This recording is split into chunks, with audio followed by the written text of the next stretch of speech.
Next morning, while Lalchand was at the paper merchant's buying some cardboard tubes, Lila went to the elephant house to see Chulak.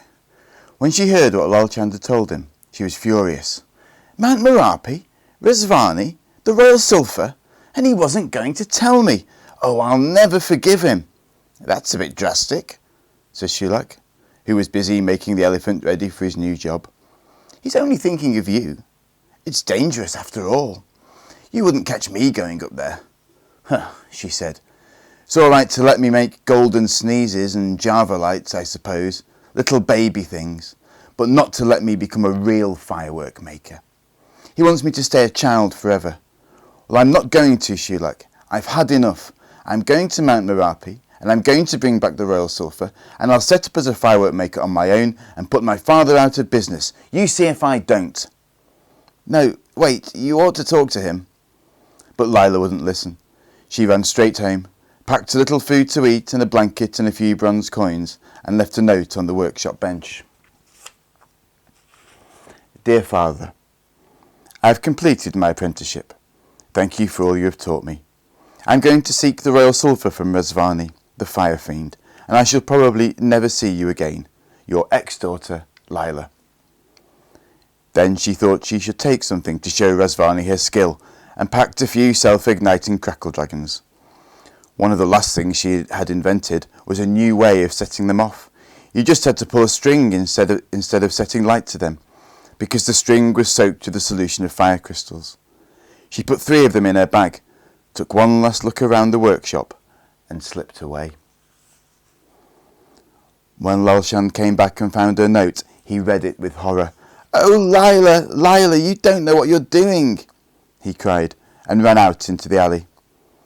Have you seen Lila? He asked the fried prawn seller. She went off in that direction about half an hour ago. She had a bundle on her back, added the batik painter. Looked as if she was going on a journey. Lalchand hurried after her at once, but he was an old man with a weak heart, and he couldn't run fast, and the streets were crowded. Rickshaw drivers jostled with bullock carts. A caravan of silk traders was pushing its way through the market, and in the grand boulevard a procession was going past. The crowd was so thick that Lalchand could not move any further. The reason for all the excitement was that the white elephant was being led to its new owner. Chulak was leading Hamlet at the head of the procession, and with them came musicians playing bamboo flutes and banging teak drums, and dancers swaying and snapping their fingernails, and a troop of servants with tape measures, ready to measure Hamlet's new home for the silk curtains and velvet drapes that the owner would have to buy. Flags flapped and banners waved in the sunlight, and the white elephant shone like a snowy mountain. Lalchand forced his way through the crowd to Chulak's side. Did you tell Lila about Rezvani and the Royal Sulphur? He panted. Course, said Chulak. You should have told her yourself. Why? Because she's gone, you wretch.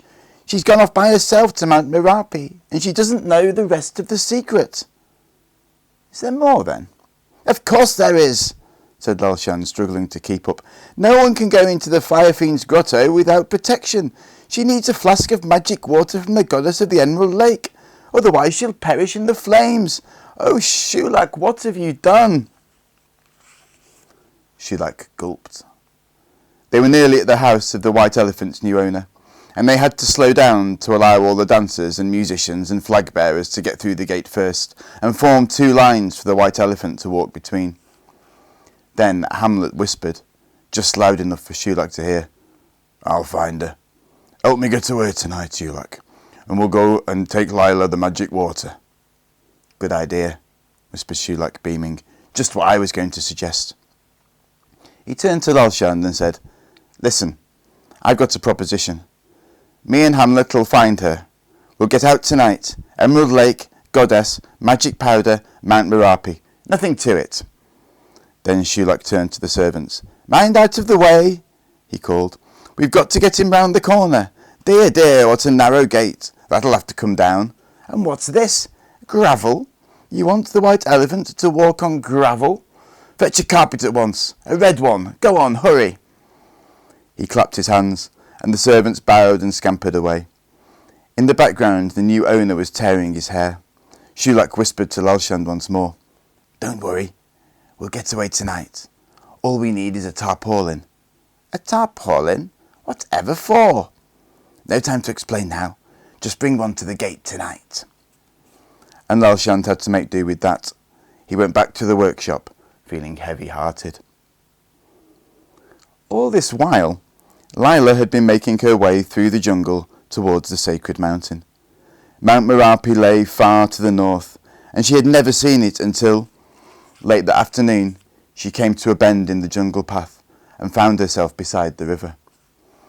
The size of the great mountain made her gasp. It was far away on the very edge of the world, but even so it reached halfway up to the sky, with the bare sides rising in a perfect cone to the glowing crater at the top. From time to time, the fire spirits who lived there rumbled angrily underground and threw boiling rocks high into the air. A plume of eternal smoke drifted from the summit to join the clouds. "How can I ever get there?" she wondered, and felt her heart quail. But she had chosen to make the journey, and she could hardly turn back when she'd barely begun. She shifted her bundle from one shoulder to the other and walked on. The jungle was a noisy place. Monkeys gibbered in the trees, and parrots screeched, and crocodiles snapped their jaws in the river. Every so often, Lila had to step carefully over a snake sleeping in the sun, and once she heard the roar of a mighty tiger. There was no one to be seen except some fishermen, laboriously rowing their boat across from the other side of the river. She stopped and watched as they brought their boat towards the bank where she was standing. They weren't making very good progress. There were 6 or 7 of them, and all their oars were getting in each other's way.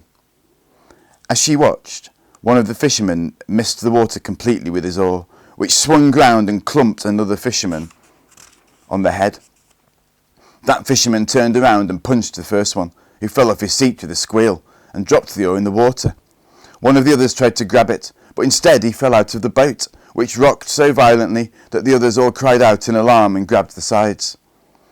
The man who'd fallen out was splashing and spluttering as he tried to climb back into the boat, and all the crocodiles, basking in the shadows, looked up, interested. Lila caught her breath in alarm, but the fisherman was so helpless that she could hardly stop herself laughing, because whenever the man in the water leaned over the gunwale, all the men in the boat leapt over that side to help him, and the boat tipped over so far that they nearly fell in too. They suddenly realised what was happening and let go, and then the boat tipped backwards the other way, and they all fell on their backs, and the crocodiles slid off the sandbank and began to swim towards them. "Oh, pull him in, you stupid creatures," Lila cried. "Over the end, not over the side."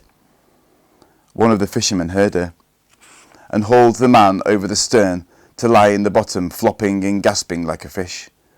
Meanwhile, the boat had drifted in to the side, and Lila put her hand out to stop it bumping. As soon as they saw her, the fishermen nudged one another. "Look," said one. "Go on," muttered one of them. "You ask her." "No, it was your idea. You do it." "It wasn't me, it was Chang." "Well, he can't say anything, he's still full of water." Finally, one of them snorted with impatience and stood up, making the boat rock alarmingly. He was the stoutest man in the boat, and by far the most impressive, for he wore an ostrich plume nodding in his turban, an enormous black moustache, and a tartan sarong. "Miss," he said, "would I be correct in supposing that you were hoping to cross the river?" "Well, as a matter of fact, I was," said Lila. He tapped his fingertips together with pleasure. "And would I also be correct in supposing that you had a little money?" A little, yes," said Lila. "Could you take me across? I'll pay you." "Look no further," he said proudly. "Rambashi's river taxi is at your service. I am Rambashi. Welcome aboard." Lila wasn't sure why a river taxi should have the name The Bloody Murderer painted on the bow, nor why Rambashi should be wearing no less than 3 daggers in his belt, one straight, one curved, and one wavy. However, there was no other way to cross the river, and she stepped aboard, trying to avoid the man who'd been saved from drowning, who was still lying dripping in the bottom of the boat. The others took no notice of him at all, but rested their feet on him as if he was a roll of carpet. "Cast off, my brave lads!" cried Rambashi. Lila sat in the prow and held the sides apprehensively as the bloody murderer swayed out into the current. Behind her, she could hear the clash of oars as the blades banged together, the cries of pain as one man's handle struck another man's back, and the groaning and cursing as the half-drowned man tried to regain his seat. But she didn't take much notice, because there was plenty to look at on the water.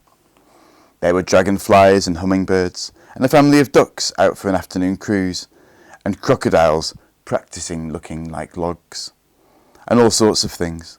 But presently she noticed that the rowers had stopped talking, and the boat wasn't rocking unsteadily as it had been when they were rowing. In fact, it was drifting. And the oarsmen weren't entirely silent either. She could hear whispers. "You tell her." "No, I don't want to. It's your turn." "You've got to. You said you would." "Let Chang do it. It's about time he did something. He's not fierce enough. You do it." Lila turned around. "Oh, for goodness sake," she said. "What are you—"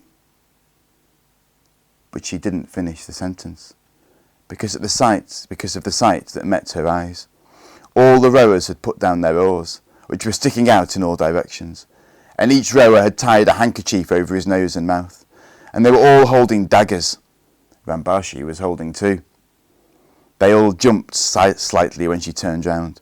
Then they looked at Rambashi. "Yes," he said. "Fooled you! Ha-ha! This isn't a river taxi at all. We are pirates. The fiercest pirates on the whole river. We'd cut your throat soon as look at you." "And drink your blood," one whispered. "Oh yes, and drink your blood. All of it. Hand over your money. Come on." He waved his dagger so vigorously that the boat rocked and he nearly fell out. Lila almost laughed. "Pay up," said Rambashi. "You're captured. Your money or your life. I warn you, we're desperate men."